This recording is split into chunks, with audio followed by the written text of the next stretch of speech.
Shalom, selamat pagi teman Tuhan. Haleluya, kita langsung saja kita bawa puji Allah. Sebelum kita memulai ibadah pagi hari ini, saya undang Bapak Ibu, saudara-saudari kita bersama-sama mengucapkan bersama gereja-gereja dari segala abad dan segala tempat. Gereja Suara Kebenaran Injil mengakui pengakuan iman rasuli dan mengajarkannya.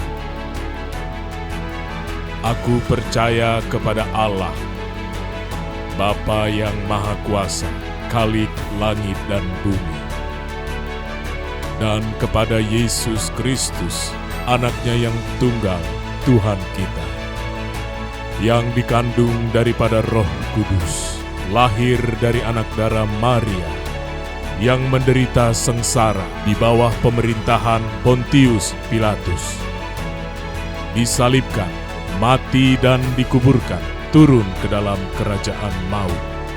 Pada hari yang ketiga, bangkit pula dari antara orang mati, naik ke surga, duduk di sebelah kanan Allah, Bapa yang Maha Kuasa, dan akan datang dari sana untuk menghakimi orang yang hidup dan yang mati.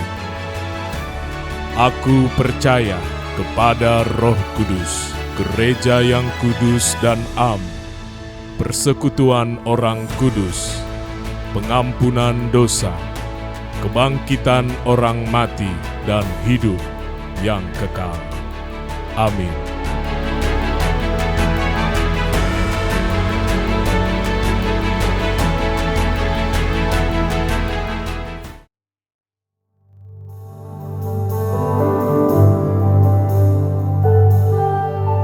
di bawah hati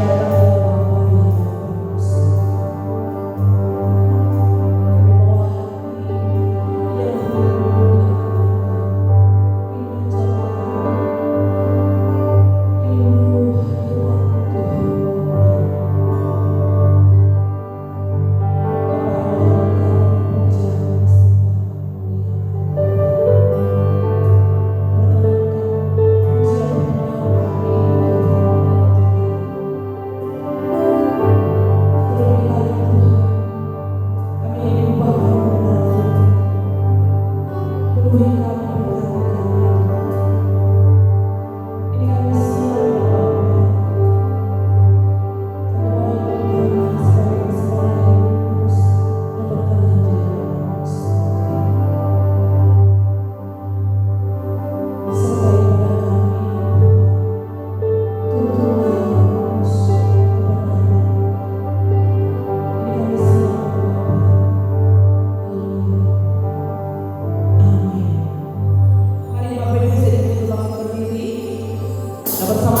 tersingkap dia. Ayo arahkan hatimu, fokuskan pikiranmu kepada Bapa. Biar hadiratmu memenuhi kami saat ini. Untuk Engkau ya Tuhan. Jangan biar hatiratmu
Jadikan kami seperti tanah yang subur, supaya oleh firman dapat berakar, bertumbuh dan berbuah. Dalam nama Yesus kami berdoa dan bersyukur. Haleluya. Amin. Puji Tuhan, silakan duduk.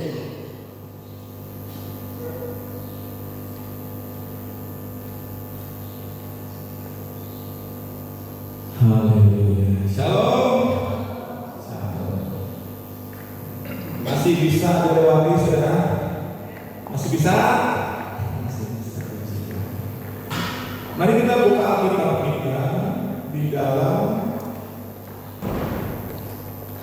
Roma pasal yang kelima, mulai ayat yang ketiga.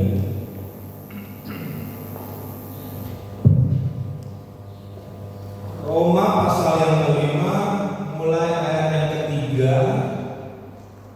Saya akan bacakan untuk kita semua dan saudara-saudara menyimak baik-baik. Amin. Roma pasal yang kelima, mulai ayat yang ketiga. Dan bukan hanya itu saja, kita malah bermegah juga dalam kesengsaraan kita, karena kita tahu bahwa kesengsaraan itu menimbulkan apa, saudara? Ketekunan, dan ketekunan menimbulkan tahan uji, dan tahan uji menimbulkan pengharapan. Amin. Saudaraku, kita sedang dalam tahap ketekunan, khususnya gereja ini. Yang sedang dicari oleh Tuhan saat ini adalah orang-orang yang tekun. Kenapa? Karena tahap yang pertama, yaitu kesengsaraan, kita semua pasti sudah mengalaminya. Amin, saudara. Ya. Bedanya adalah saudara yang masih hadir di gereja sekarang ini, saudara yang masih melayani sekarang ini, adalah orang-orang yang tekun. Puji Tuhan. Tepuk tangan buat kita semua. Boleh tepuk tangannya. Ya, ini bukan motivator kalian, bukan ya. Tapi memang sekarang yang sedang dicari adalah orang-orang yang tekun. Karena itu sudah mulai hilang di gereja orang yang tekun. Apa sih maksudnya orang yang tekun itu? Orang yang tekun itu adalah dia tetap ke gereja walaupun ada masalah, gitu ya kan? Dia tetap melayani walaupun pimpinan rohaninya mungkin tidak sesuai seperti yang dia inginkan. Seperti itu hal yang tekun itu. Dia tetap melayani, dia tetap datang, tetap beribadah, walaupun mungkin keadaannya sakit, gitu ya kan? Sampai harus disuntik dulu, gitu ya kan? Misalnya, itu adalah orang-orang yang tekun, gitu. Dia punya alasan untuk nggak ke gereja, punya, dan orang mungkin akan maklum, oh dia karena hal ini dia nggak gereja. Dia punya alasan untuk tidak melayani, punya alasan itu, misalnya apalah alasan, tapi dia memutuskan untuk tetap gereja, gitu ya kan? Dia memutuskan untuk melayani. Nah, itulah ciri-ciri orang yang tekun. Dan saya melihat semua 100% yang ada di tempat ini adalah orang yang tekun. Makanya tadi kita setelah orang tekun itu, maka dia akan menimbulkan yang namanya tahan uji. Nah, ini firman Tuhannya ya kan? Tekun kalau kita terus melakukannya berulang-ulang, maka akan menimbulkan yang namanya tahan uji. Ini lebih tinggi lagi dari ketekunan. Dan beberapa orang mungkin sudah mulai masuk ke proses itu, termasuk saya. Baru akan menimbulkan pengharapan. Dan ayat yang kelima, tadi nggak sempat kita baca, Roma pasal 5 ayat yang kelima di situ berkata, dan pengharapan tidak mengecewakan, karena kasih Allah telah dicurahkan di dalam hati kita oleh Roh Kudus, bagi Roh Kudus yang telah dikaruniakan kepada kita. Artinya adalah tidak mungkin seseorang bisa tahan. Pertama tadi apa? Sengsara ya kan? Mulai dari ayat ketiga ya kan? Sengsara, tekun, tahan uji, pengharapan. Ternyata di ayat yang kelima berkata bahwa semua hal itu hanya bisa dilakukan oleh orang-orang sudah dicurahkan Roh Kudus. Ya, jelas tuh ya. Maka itu kalau saudara ada di tempat ini, kenapa kita tepuk tangan? Berilah selamat kepada diri saudara karena Roh Kudus ada dalam diri saudara. Ya kan? Karena saudara sudah bertahan melewati proses-proses awal ini. Di tahun 2026 saya ingat bahwa saya pernah katakan jangan berkata bahwa di tahun 2025 saya berkata bahwa jangan berharap tahun 2026 lebih baik dari tahun 2025. Masih ingat nggak ya saudara? Kalau ada yang bilang tahun pembebasan gitu, tahun pemulihan, transformasi, jangan percaya saudara. Ya, itu saya katakan di tahun 2025. Jangan percaya. Yang hari ini nggak punya motor, tahun depan yang motor, yang saya sering ngomong gitu, jangan percaya. Karena itu tidak sesuai dengan firman Tuhan. Tapi apa yang sesuai dengan firman Tuhan adalah apa yang kita baca. Kalau hidup kita masih sengsara sekarang, ya udah terima aja. Karena orang di luar Tuhan itu mengalaminya, amin. Saudara pikir hanya kita yang sengsara? Coba aja saudara lihat yang lainnya. Berapa minggu yang lalu Ibu Fani karena dia ini cerita ada yang kali besar, itu sengsara atau enggak? Itu orangnya kenal Tuhan atau enggak kita nggak tahu ya kan? Orang di luar Tuhan pun mengalami musibah. Jangan menangisi dirimu sendiri, apa saudara? Kenapa aku udah ikut Tuhan masih kayak gini loh? Orang yang nggak ikut Tuhan aja mengalami penderitaan yang mungkin lebih parah dari kita. Terus kita ngerengek-rengek sama Tuhan. Gimana saudara? Ya kan? Nah, di pagi hari ini saya ingin kita sharing mengenai ketemuan, belajar dari seorang tokoh yang namanya Daud, tokoh favorit saya. Kita mau belajar dari seseorang yang pasti sudah kenal semua. Bagaimana dia ini menjadi orang yang Tuhan katakan seperti nggak punya salah gitu. Coba baca kata-kata Tuhan mengenai Daud itu sepertinya Daud nggak pernah punya buat salah gitu. Anakku yang kukasihi kepadanya aku berkenan. Selain dikatakan oleh Bapa kepada Yesus, Allah Bapa juga bilang seperti itu kepada Daud. Padahal kalau kita mau daftar dosa-dosanya Daud dan hidupnya Daud, itu kurang lebih sama dengan kita. Sama dengan saya juga jatuh bangun dalam dosa hal segala macam. Kita buka di 1 Samuel pasal yang 30. Saudara sudah makan semua belum? Ada yang sudah, ada yang belum. Kita mau baca firman Tuhan agak panjang sedikit, gak apa-apa kan saudara? Sekali-sekali boleh dong? Boleh ya? Sekali-sekali. Oke, kita baca mulai ayat yang pertama. 1 Samuel pasal yang 30 mulai ayat yang pertama. Ketika Daud dan orang-orangnya sampai ke Ziklag pada hari yang ketiga, orang Amalek telah menyerbu tanah Negeb dan Ziklag. Ziklag telah dikalahkan oleh mereka dan dibakar habis, saudara. Oke. Daud punya rumah. Waktu itu Daud belum jadi raja. Daud dibuang oleh Saul. Saul tahu ya, raja pertama. Dia dibuang. Dia mengungsi ke orang Palestina. Ya, kita tahu ya Israel pasca ribut terus. Daud mengungsi, bukan mengungsi ke negara lain, dia mengungsi ke negara namanya Filistin, sekarang Palestina. Oleh raja orang Filistin dikasih tanah namanya tanah Ziklag. Ya, ini gambaran. Sebelum kejadian ayat 1 itu, saya ingin kita baca 1 Samuel pasal 29, pasal sebelumnya. Ayat 1 dan 2, 1 Samuel 29, saya baca. Orang Filistin mengumpulkan segala tentara mereka ke Afek, sedangkan orang Israel berkemah di dekat mata air yang di Israel. Maka ketika raja-raja kota orang Filistin berjalan lewat dalam pasukan 100 dan 1000, dan ketika juga Daud beserta orang-orangnya berjalan lewat di belakangnya bersama-sama dengan Akis, ayat yang ketiga berkatalah para panglima orang Filistin itu, apa gunanya orang-orang Ibrani ini, gitu ya?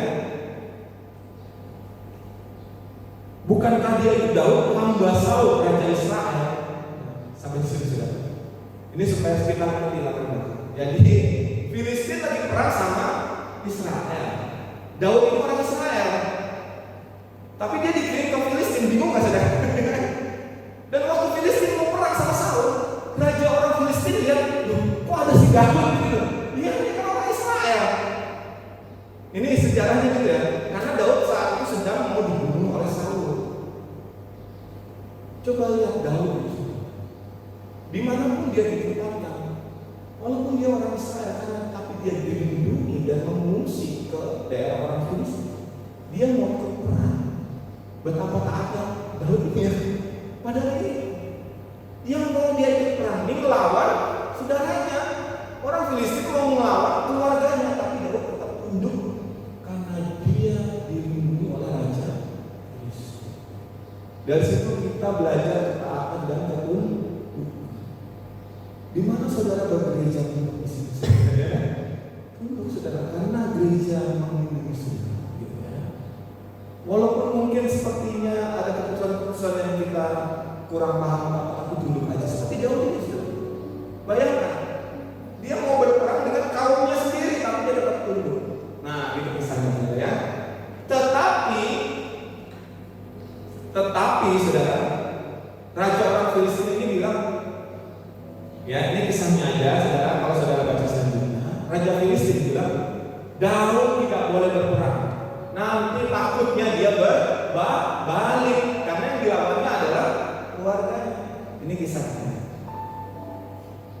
Maka itu Daud disuruh pulang ke tanah Ziklag di Filistin, gitu ya. Baru masuk di 1 Samuel pasal yang ke-30. Waktu Daud pulang, dikatakan bahwa rumah mereka sudah saudara? Dibakar oleh orang Amalek. Kemudian ayat yang ketiga, kita balik ke 1 Samuel 30 ya kan saudara.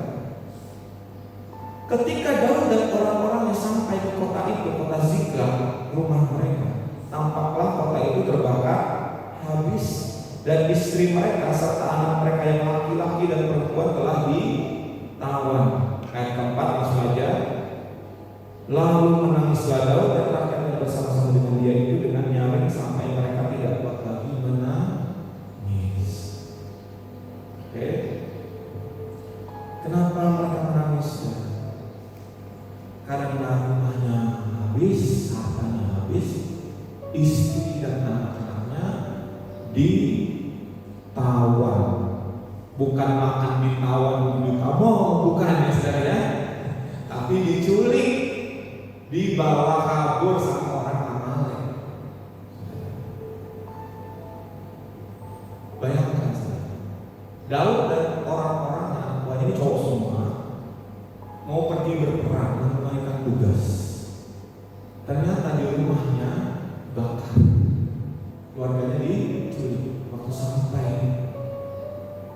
mereka menangis, sampai tidak kuat lagi menangis. Berarti penderitaan yang sangat amat pedih. Dan ini bisa terjadi dalam diri kita juga. Makanya kita mau bicara soal ketekunan sekarang. Kenapa? Karena biasanya orang yang serius melayani, orang yang sungguh-sungguh masuk dalam medan tempurnya Tuhan kan gitu ya, kan seperti Daud kan. Saudara, kalau saudara sungguh-sungguh ikut Tuhan, kalau saudara tiap minggu ke gereja seperti gue yang rajin banget ke gereja, sadar atau nggak sadar kita tuh sedang berperang dengan iblis dan harta-hartanya. Hanya dengan hadir dalam gereja, betul. Hanya dengan saudara rajin, maka kita menjadi incaran iblis. Udah itu hukumnya udah kayak gitu. Ya. Di gereja lain mungkin nggak dikasih tahu. Makanya begitu berusaha rajin, berusaha pelayanan, ditembak dikit sama iblis, tepar, gitu ya. Karena tidak dibekali.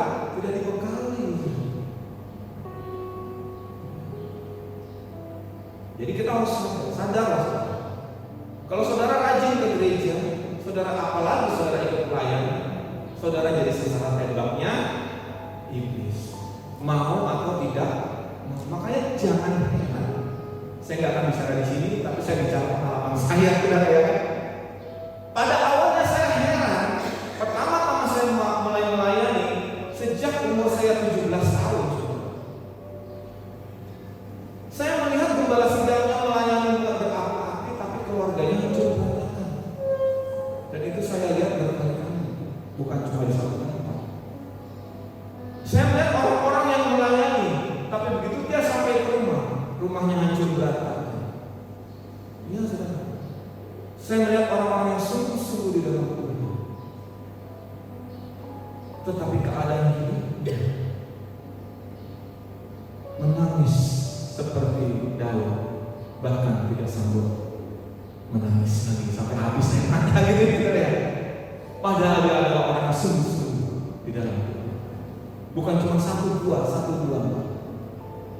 Terus saya temui orang seperti itu sampai saya pun mengalami hal seperti itu. Ya, sampai saya pun mengalami hal seperti itu. Ternyata itu adalah suatu hubungan yang tidak terelakkan lagi. Orang yang melayani Tuhan pasti akan diserang Tuhan. Amin, saudara. Harus tahu dan harus paham supaya kita bisa berjaga-jaga, amin. Supaya kita bisa tekun dan tidak cepat tawar hati dan tidak langsung meninggalkan Tuhan. Bagi Daud lebih dari itu lagi, saudara. Karena bagi Daud di dalam ayatnya yang ke-6, dan Daud sangat terjepit. Kita akan berkutat di 1 Samuel pasal 30, saudara. Dan Daud sangat terjepit karena rakyat mengatakan, rakyatnya maksudnya pengikutnya dia, anak buah kepercayaannya, hendak melempari dia dengan batu. Seluruh rakyat itu telah pedih hati, masing-masing karena anaknya laki-laki dan perempuan. Tetapi Daud menguatkan kepercayaannya kepada Tuhan Allah. Buat Daud seorang pemimpin itu lebih lagi. Bukan cuma dia kehilangan rumahnya, bukan cuma dia kehilangan anak istrinya, tapi terlebih lagi dari itu, anak buahnya yang selama ini dia kasih makan, saudara. Ya? Saudara tahu gak anak buah Daud di Siklag ini, kalau saudara baca kita, saudara ya kan? Adalah anak buah yang dia bawa dari Gua Adulam. Itu ada yayasan Adulam di Indonesia terkenal. Yayasan orang gila, ya kan? Kenapa? Karena di Goa Adulam itu, kenapa yayasan orang gila mengambil nama Adulam? Karena yang ikut Daud memang orang-orang gila. Orang gila, pembunuh, perampok yang dicari di kepolisian masing-masing pada saat itu. Mereka tahu ada satu gua namanya Gua Adulam, di mana tidak ada satupun pemerintahan yang berani karena ada Daud. Dan Daud terkenal tidak pernah kalah jadi penjahat-penjahat ini sih meminta perlindungan kepada Daud. Masuklah mereka ke Gua Adulam, pembunuh, perampok, pemerkosa, semua jenis kejahatan yang mereka lakukan. Kalau mereka masuk ke Gua Adulam, mereka aman karena ada Daud. Itu ya, itu yang dimaksud dengan rakyat yang ingin melempari Daud dengan batu, yaitu orang-orang. Paham ya, saudara ya? Orang yang sudah dilindungi, orang yang harusnya dihukum mati, ikut Daud selamat, dikasih makan sama Daud, dikasih rumah. Haleluya. Zaman sekarang siapa yang ngasih saudara rumah? Ngasih saudara makan, dikasih kuda. Kalau kuda zaman sekarang itu mobil, itu nggak saudara? Semua fasilitas dilengkapi oleh Daud. Daud ini Kopassus, pasukan khusus yang tidak pernah kalah. Kalau Daud pernah pasti menang dengan anak buahnya.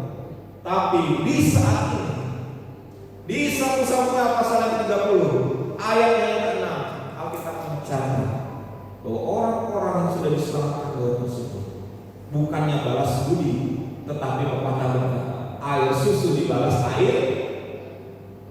Zaman Gen Z nggak ada yang tahu ya pepatah ini. Air susu dibalas air tuba, ya kan? Tanya sama anak-anak sekarang, berakit-rakit ke hulu, nggak tahu jawabannya. Anak-anak zaman sekarang sebenarnya. Air susu dibalas air tuba. Sama Daud dirawat, tapi justru mereka ingin membunuh Daud dengan cara melempari Daud dengan batu. Apalagi kurangnya, Daud sudah mati sampai air matanya habis, ya kan? Karena istrinya diambil, hartanya hilang. Anak buahnya lagi mau membunuh kita belum sampai tahap itu aja udah kejar gitu. Kalau nggak kejar nangis. Tapi memang Daud ini layak untuk jadi tomfok di kita. Daud tetap mengasihi mereka. Daud tidak berkata, orang ajar kalian ini ya, sudah aku rawat, sudah aku selamatkan, mau membunuh aku. Daud tidak mengeluarkan sedikit pun kata-kata kasar kepada mereka.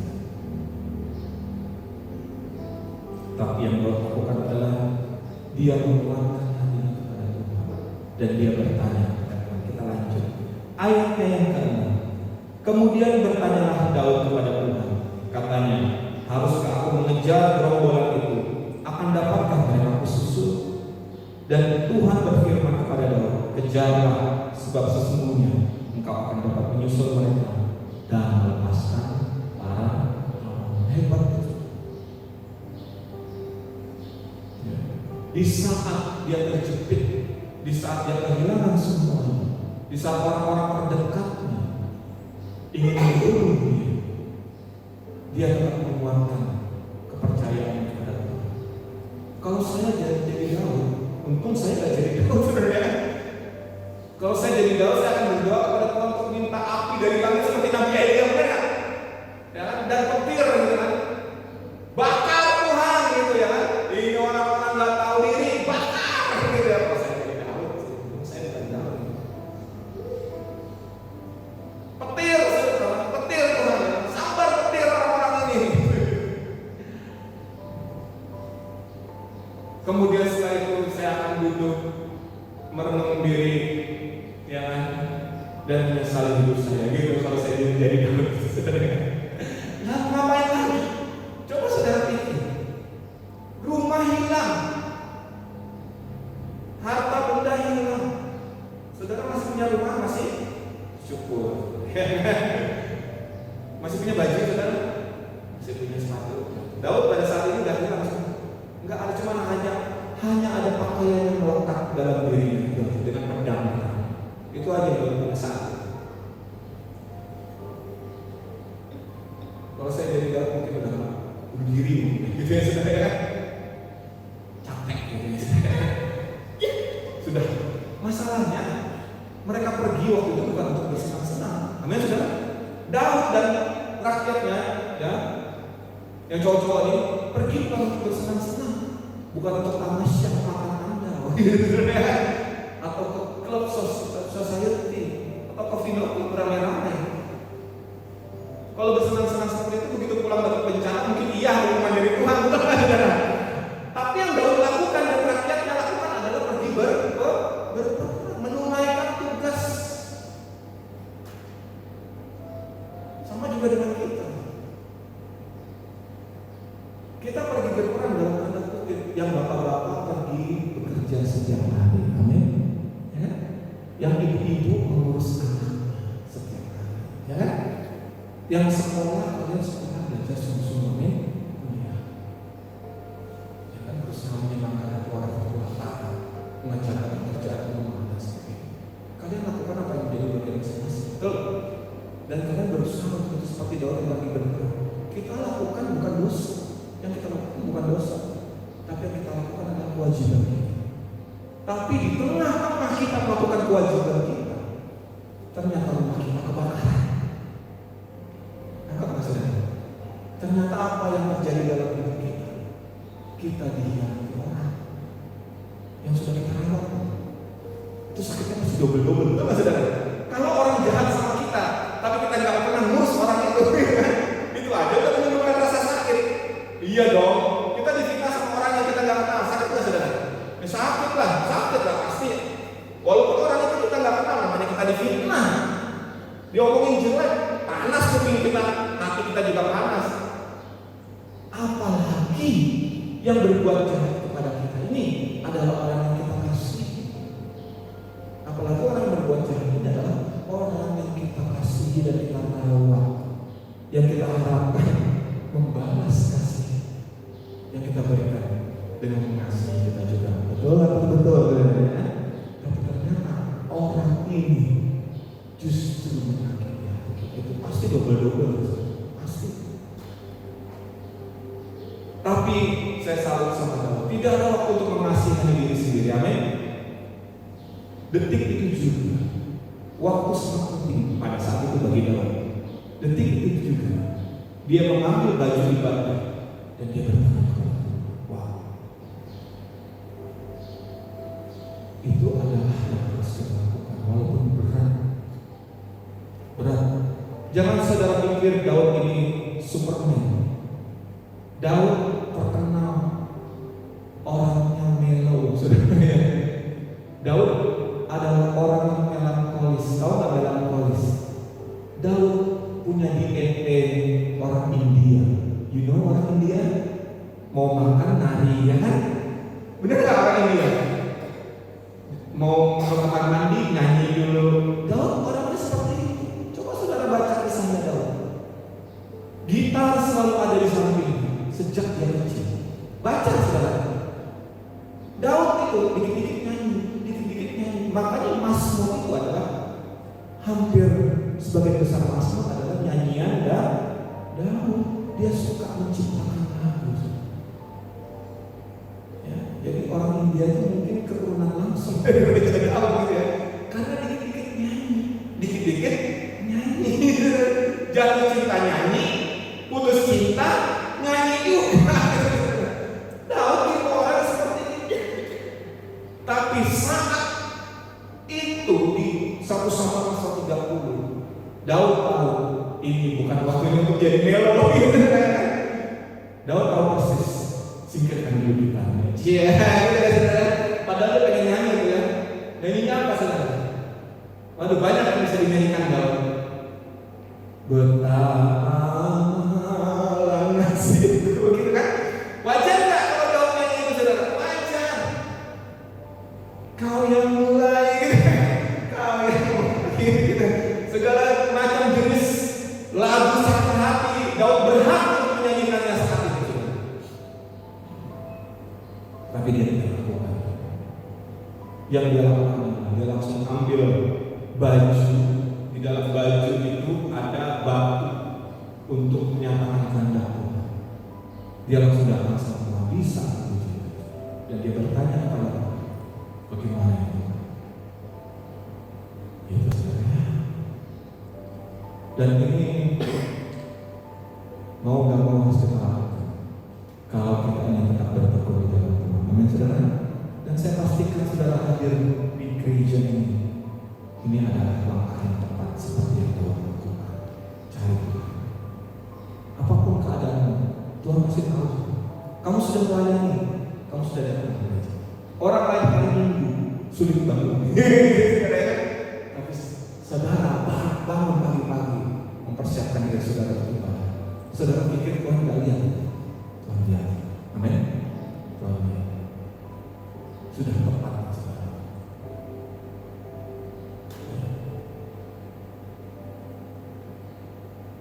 Apakah saudara pikir Tuhan gak tahu kalau rumahmu sedang kebakaran? Tahu nggak saudara? Tuhan tahu. Apakah Tuhan gak tahu kalau ada orang yang kamu sayangi mengkhianati kamu? Tahu nggak Tuhan? Ya tahu, karena Dia adalah Maha tahu. Apakah Tuhan tidak melihat pada waktu engkau menangis? Tuhan lihat. Engkau menangis sampai gak kuat lagi menangis. Wow, gitu ya. Karena firman Tuhan berkata, air matamu kutampung dalam kirbatku, kata Tuhan. Air mataku ditampung di kirbatnya. Setiap tetesan mata yang saudara keluarkan dari mata saudara, Tuhan hitung jumlahnya berapa tetes dalam tahun. Gitu saudara ya. Maka itu mari kita mengambil keputusan seperti yang Daud lakukan, datang kepada Tuhan, minta petunjuk. Oke, kita lanjut saudara ya. Tuhan berkata, tadi sudah kita baca kan?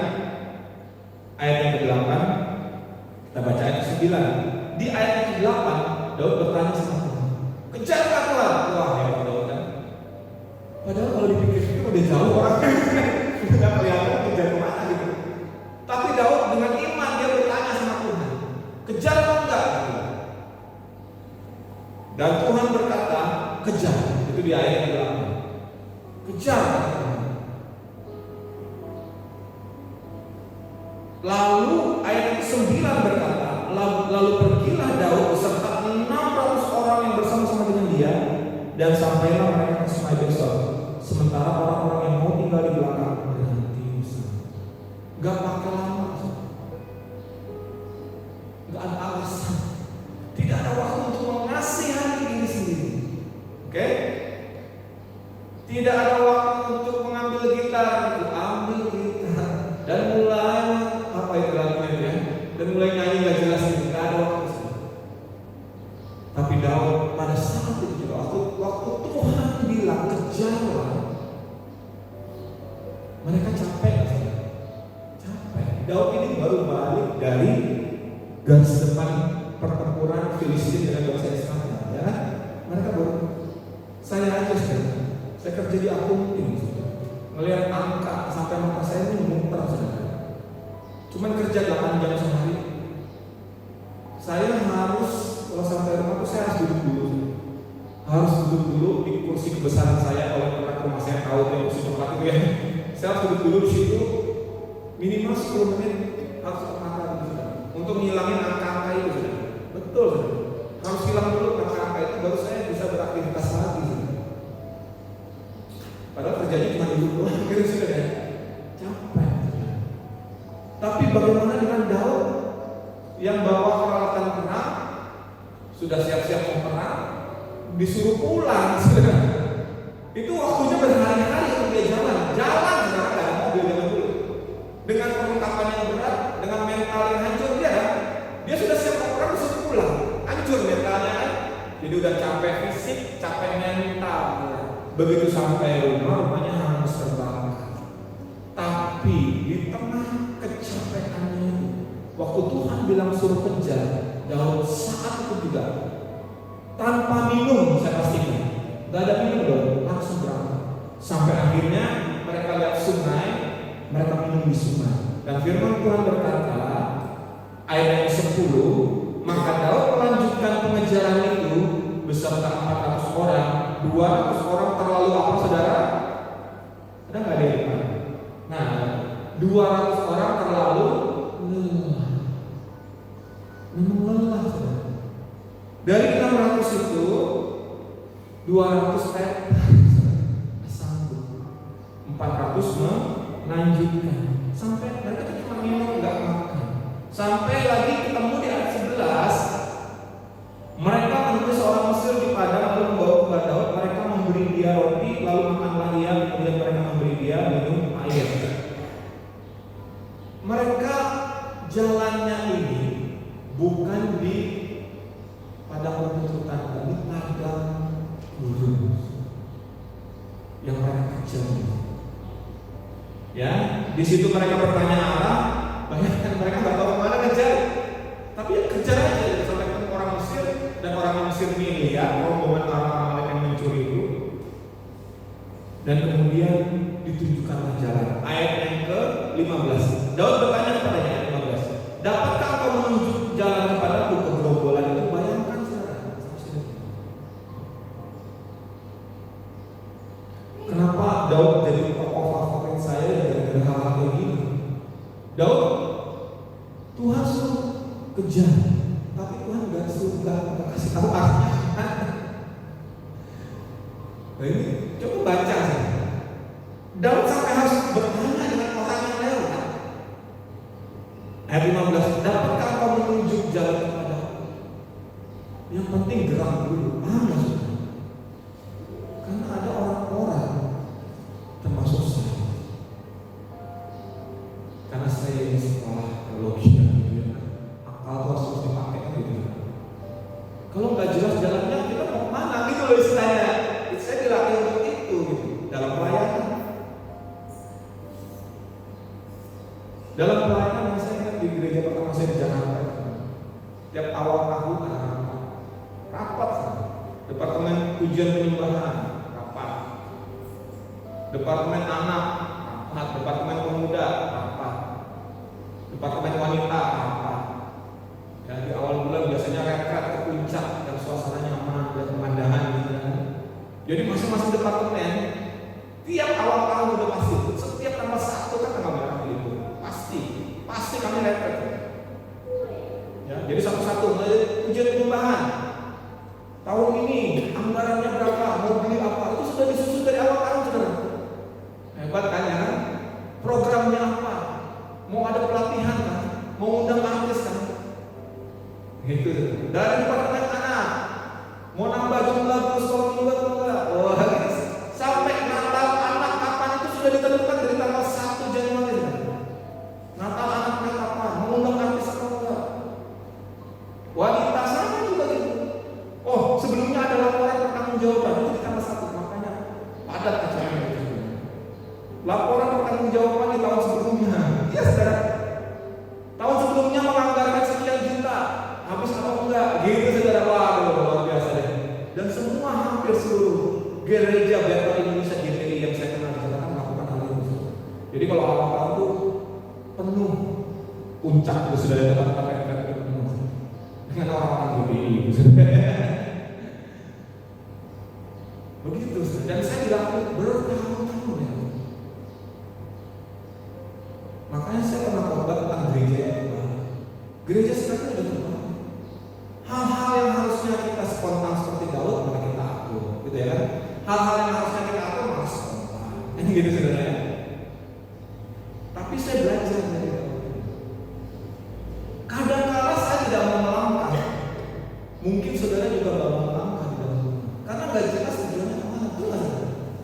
Kayak Tuhan suruh kejar, tapi kejar kemana nggak tahu. Pernah nggak saudara mengalami hal seperti itu? Saya pernah dan sering. Khususnya di gereja ini juga gitu. Tapi saya belajar dari Daud. Terus saya baca berulang. Kadang-kala Tuhan suruh kita bertahan. Tuhan suruh kita tekun di satu tempat. Tuhan suruh kita kejar sesuatu. Walaupun nggak tahu arahnya kemana gitu kan. Tapi yang penting bergerak dulu aja gitu. Sama seperti itu. Nanti di tengah jalan ada petunjuk arahnya Tuhan kirimkan kan gitu saudara kan. Jadi kita jadi saudara, Tuhan katakan hari ini mungkin sudah masuk bulan Februari tahun ini. Saudara masih belum tahu arahnya kemana hidup saudara ya. Tapi pesan dari Tuhan saat ini terus saja saudara jalan. Amin saudara, kejar terus. Nanti satu persatu petunjuk itu akan muncul. Dan kadang-kadang kita nggak tahu ini siapa. Ini orang Mesir tiba-tiba muncul di hadapan Daud. Dan orang Mesir ini orang Mesir yang tersesat. Ini orang udah mati, dia tersesat di padang gurun, nggak ada makan, nggak ada minum. Tuhan pakai dia untuk menunjukkan jalan kepada Daud. Petunjuk itu bisa datang dari mana? Amin saudara. Yang penting saudara tekun. Saudara melihat keluarga saudara masih hancur berantakan, gitu kan? Saudara melihat masa depan saudara yang mudah-mudahan yang masih buram. Oke, amin saudara. Karena Daud pun mengalami hal yang sama. Dia maju aja terus, ini sudah kelelahan ini. 200 sudah lempar, nggak sanggup untuk berjalan lagi. Yang 400 maju terus tanpa arah. Maju terus tanpa arah. Tetap aja mereka maju. Maka itu saya sarankan kita ini. Mungkin kita seperti tanpa arahnya. Gitu kan? Mau dibawa kemana gereja ini, gitu kan? Pelayanan ini bagaimana? Jangan tawar hati, amin saudara. Maju terus di dalam Tuhan, karena jerih payahmu di dalam Tuhan, firman Tuhan katakan tidak akan sia-sia. Saudara, dalam ibadah ini ada berkatnya, apalagi yang pelayanan. Ada berkatnya, tidak akan sia-sia. Terus lakukan yang kita lakukan. Dan saudara orang-orang walaupun sepertinya datang aja di gereja. Amin saudara. Kita tiap minggu kalau ada doa datang, saudara ya kan. Kalau ada jadwal pelayanan itu dijadwal. Oke, sampai petunjuk itu datang. Kemudian Daud dapat petunjuknya. Ayat yang ke-16. Ia menunjuk jalan kepada Daud ke sana, dan tampaklah orang-orang itu, orang-orang Amalek ya kan, berpencar-pencar di atas seluruh daerah itu sambil makan, minum dan mengadakan perayaan karena jalanan yang besar yang telah dirampas mereka dari tanah orang Filistin dan dari tanah Yehu. Akhirnya dapat setelah melalui berbagai macam rintangan ya kan, kehausan, kelaparan, sampai ada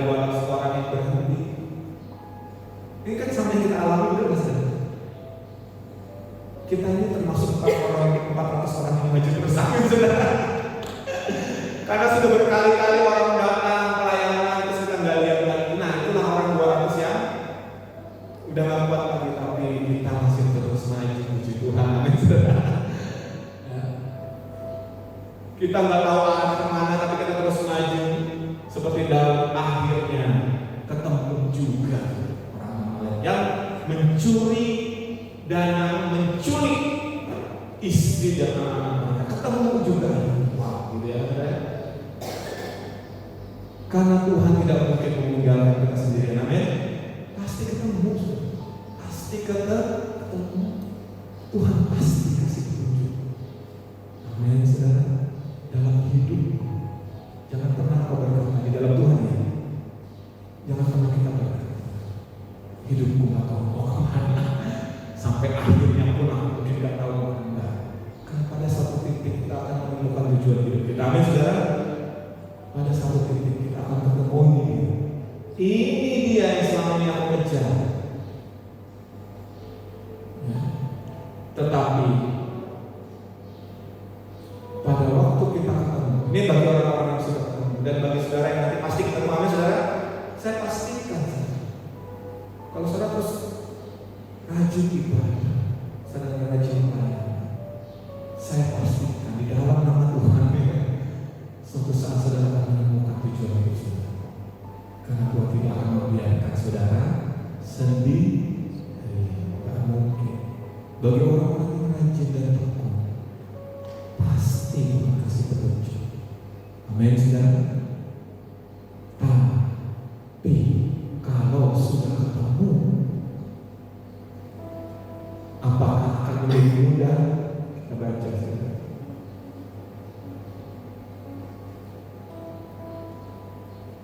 Pada waktu mereka sampai, tampaklah orang-orang itu berpencar di atas seluruh daerah itu sambil makan dan minum dan mengadakan perayaan karena jalan yang besar yang telah dirampas mereka dari tanah orang Filistin dan dari tanah orang Yehuda. Coba ya, saya nggak akan baca dua ayat selanjutnya karena akan saudara anggap gampang banget. Ya tapi nggak apa-apa lah, baca aja deh. Kok kesannya gampang banget? Di ayat 17 firman Tuhan berkata bahwa pada keesokan harinya Daud menghancurkan mereka dari pagi-pagi buta sampai matahari terbenam. Kayaknya gampang banget gitu ya. Tidak ada seorang pun yang lolos kecuali 400 orang muda yang melarikan diri dengan menunggang unta.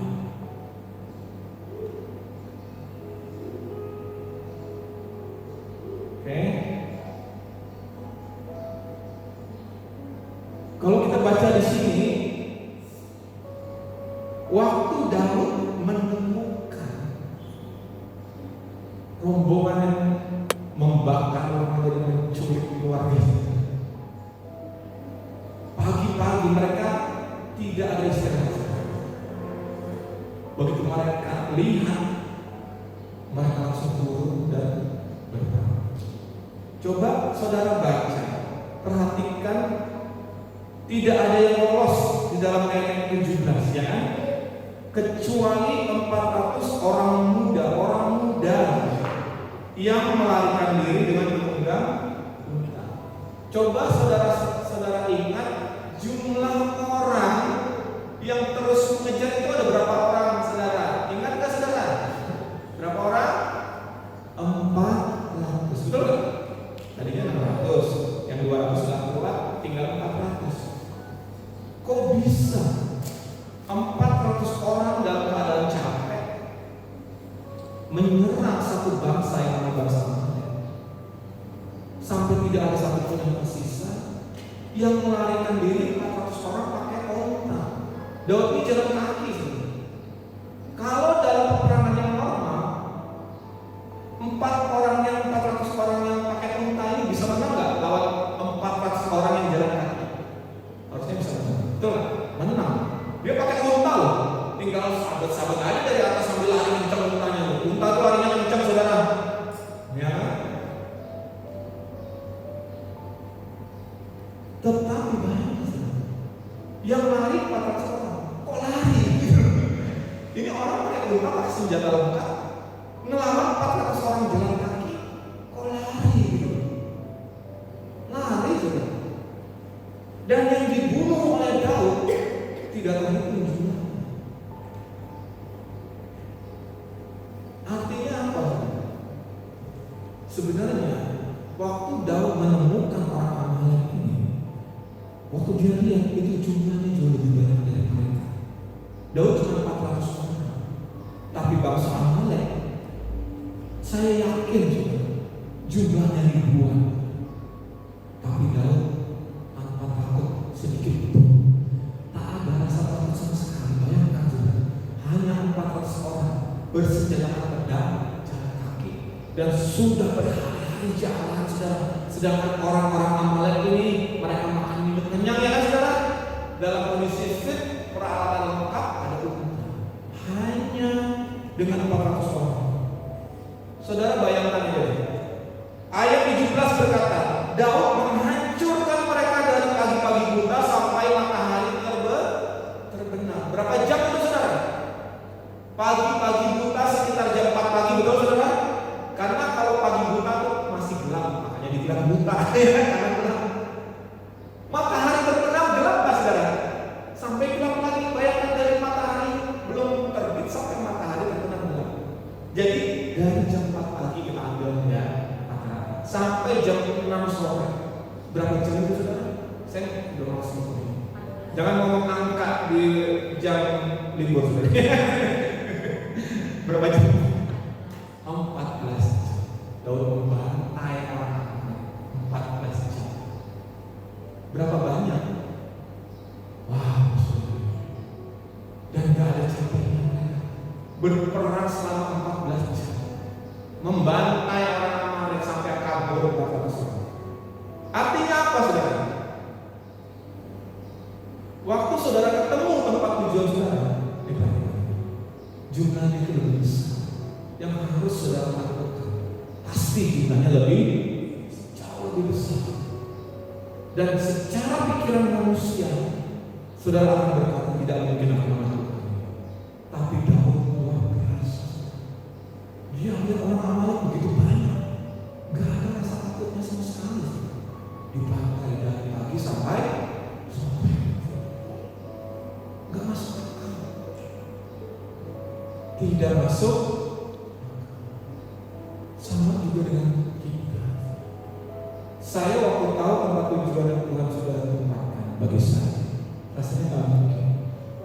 Karena waktu saya lihat diri saya dan lihat tujuan saya jauh, kekuatan saya tidak akan sanggup menaklukkan apa yang Tuhan ingin saya lakukan di tempat tujuan tersebut. Tapi saya mulai menjalani dan nekat masuk nyemplung di dalamnya. Ya, mungkin masih bertahan sampai sekarang gitu sebenarnya. Perjuangan belum berakhir.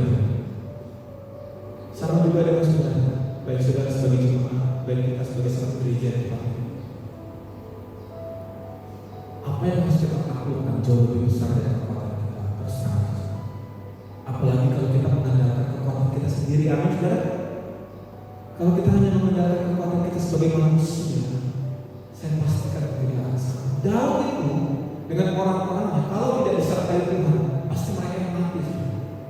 Karena melawan begitu banyak orang-orang, pasti mereka yang binasa. Sama juga dengan kita, amin saudara. Kita bergereja, saudara sebagai satu pribadi demi pribadi individu. Banyak hal yang harus kita takutkan dalam hidup ini, amin saudara. Dan kekuatannya jauh lebih besar dari kita. Kita hanya apalah gitu aja. Maka itu kita perlu kekuatan dari Tuhan.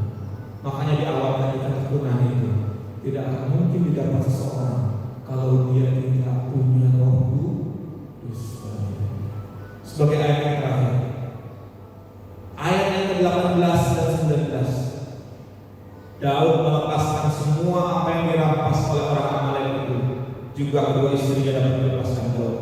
Tidak ada yang hilang daripada mereka, dari hal yang kecil sampai yang besar, sampai anak laki-laki dan anak perempuan, dan dari jarahan sampai segala sesuatu yang boleh dirampas mereka. Semuanya itu dibawa Daud ke Bali.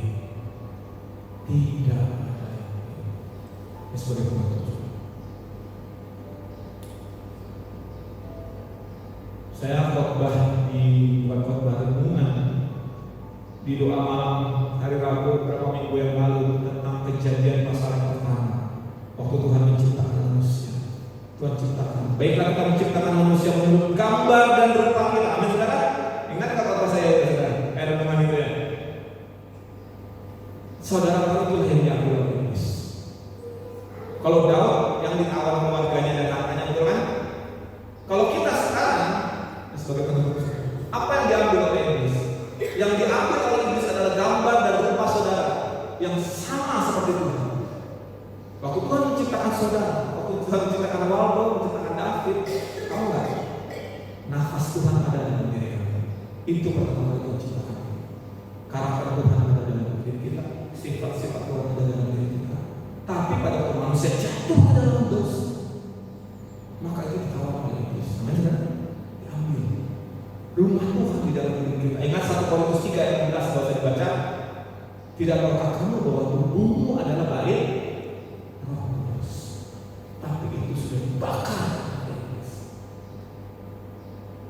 dan ditawan. Sifat-sifat Allah, karakter ilahi yang harusnya ada dalam diri manusia itu diculik oleh iblis. Makanya saudara gosipin saudara orang, saudara dijahati saudara sakit hati, padahal harusnya kita mengampuni, gitu kan saudara ya? Padahal harusnya tampar pipi kiri kasih pipi kanan, gitu kan saudara? Tapi sekarang tampar pipi kiri kasih pipi kanan, habis itu baru kita kebukin orangnya, gitu kan sekarang gitu saudara ya? Udah hilang sifat-sifat ilahi itulah. Ini sebagai penutup saudara yang dicuri oleh iblis dari hidup kita. Maka itu sama seperti Daud. Ini tujuan secara global, saudara ya kan?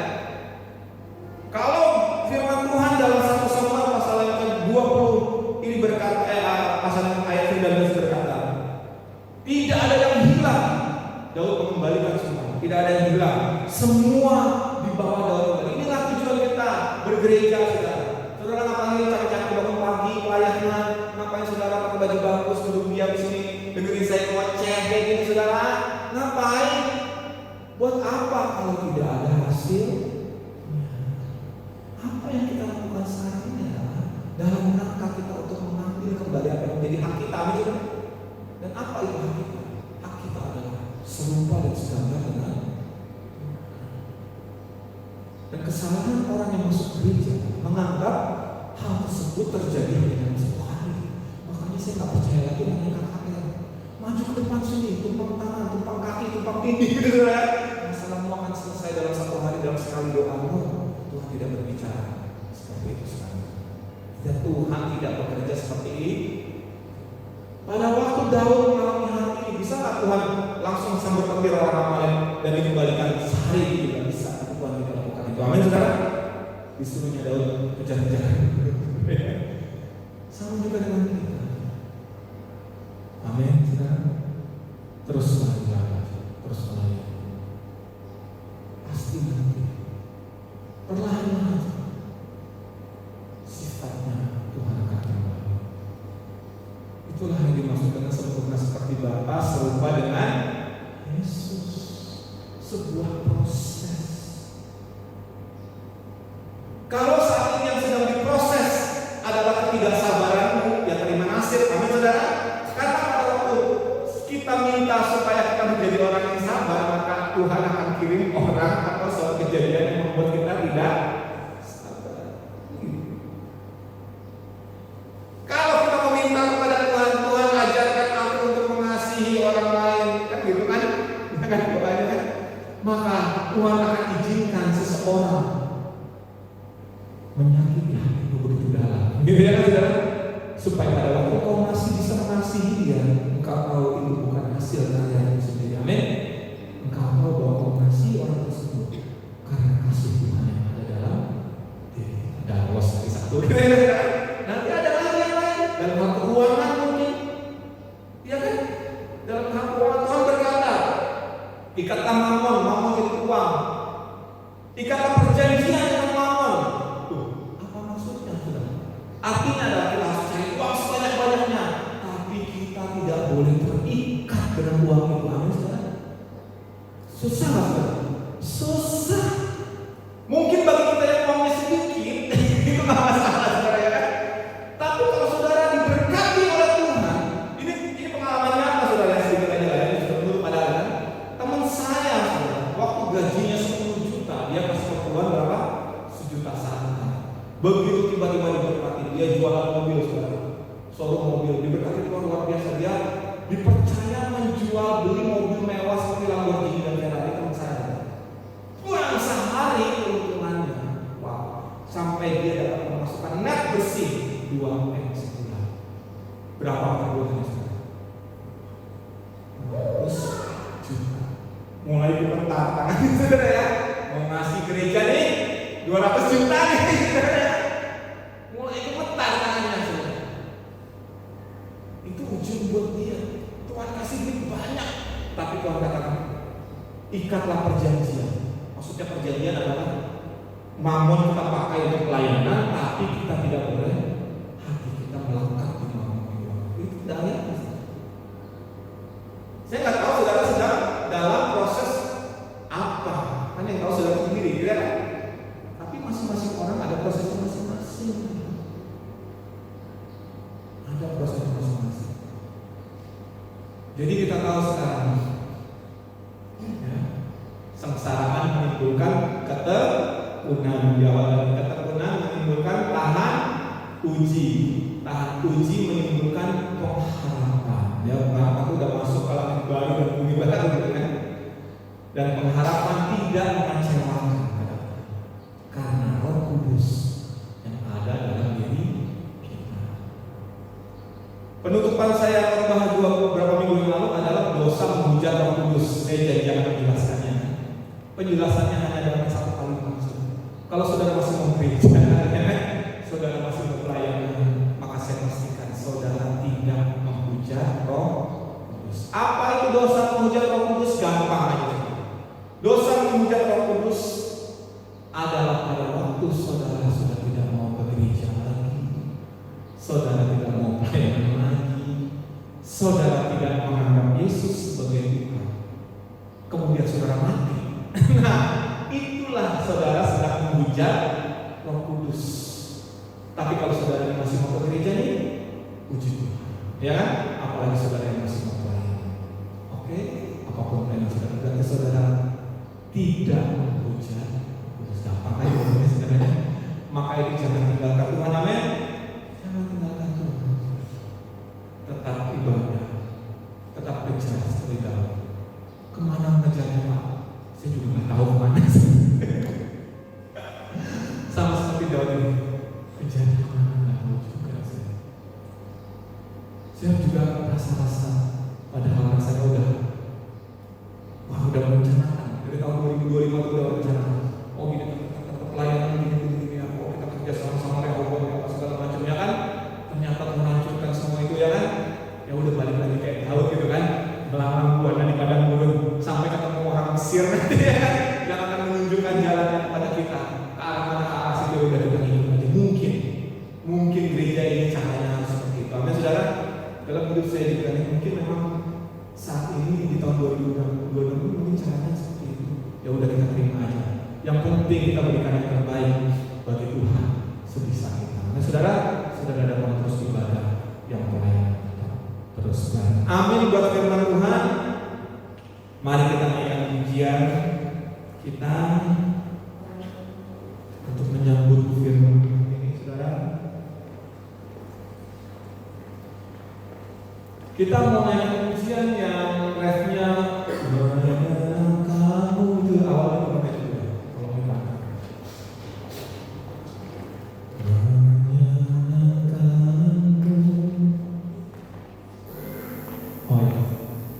ku hanya ingin mengasihi. Oke saudara, mari kita bangkit berdiri, kita nyanyikan pujian ini dengan sungguh-sungguh saudara. Sebagai tanda bahwa kita terus mau ikut Tuhan, walaupun kita nggak tahu kemana jalannya, amin saudara. Tapi kita tetap mau setia melayani beribadah dan terus ibadah. Kalau ada doa dari kamu, sembahkan.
Tapi kami memohon Tuhan memberikan kekuatan bagi kami untuk melalui. Karena dengan kekuatan kami sendiri, kami tidak akan sanggup. Terima kasih untuk ibadah. Kau sudah menjaga, Kau sudah memenuhi kami dengan Roh-Mu yang kudus. Kau yang memberikan kekuatan kepada kami. Engkau yang menggenapi janji-Mu bahwa Kau tidak akan membiarkan kami sendirian. Kau selalu menemani kami dan mendengar kami. Terima kasih untuk kasih. Terima kasih untuk penyertaan. Kami berdoa untuk Ibu Gembala kami yang sedang menunaikan tugas di Jakarta. Dimanapun beliau melayani saat ini, kami berdoa dan berdoa Tuhan yang memberikan kekuatan urapan yang luar biasa kepada Tuhan. Terima kasih berkat Tuhan tercurah sukacita dan sejahtera yang luar biasa bagi Ibu Gembala dan juga bagi kalian Tuhan yang ada di sini, juga bagi kalian yang ada di tempat ini. Secara khusus kami berdoa untuk jemaat, untuk hamba-Mu yang tidak hadir dalam ibadah saat ini. Dimanapun mereka berada saat ini, kami berdoa bersatu hati. Karena Tuhan yang menjamah mereka, Tuhan yang menjamah, Tuhan yang memberkati mereka dengan berkat rohani, dengan berkat ilahi. Kami rindu Tuhan supaya kami boleh bersama-sama dengan mereka kembali beribadah dan melayani bersama-sama dimanapun mereka berada saat ini. Tuhan menjamah. Terima kasih. Juga kami yang hadir di dalam rumah dan berkat Tuhan tersendiri bagi setiap kami masing-masing. Tidak ada satupun yang terlewati. Tuhan memberkati kami semua. Apapun yang kami butuhkan, Tuhan yang sediakan, bahkan berlimpahan. Terlebih berkat rohani yang kami butuhkan menghadapi hidup dan dunia yang sekarang. Kami yang percaya Tuhan, Tuhan tidak pernah meninggalkan kami, dan berkat Tuhan tercurah bagi kami semua. Terima kasih Tuhan, pujilah nama Tuhan kekal sampai selamanya. Dan kita akan mengakhiri ibadah kita pada saat ini, saudara. Saya mengundang kita semua untuk mengangkat tangan kita di hadapan Tuhan dan menerima berkat. Segala berkat yang melimpah dari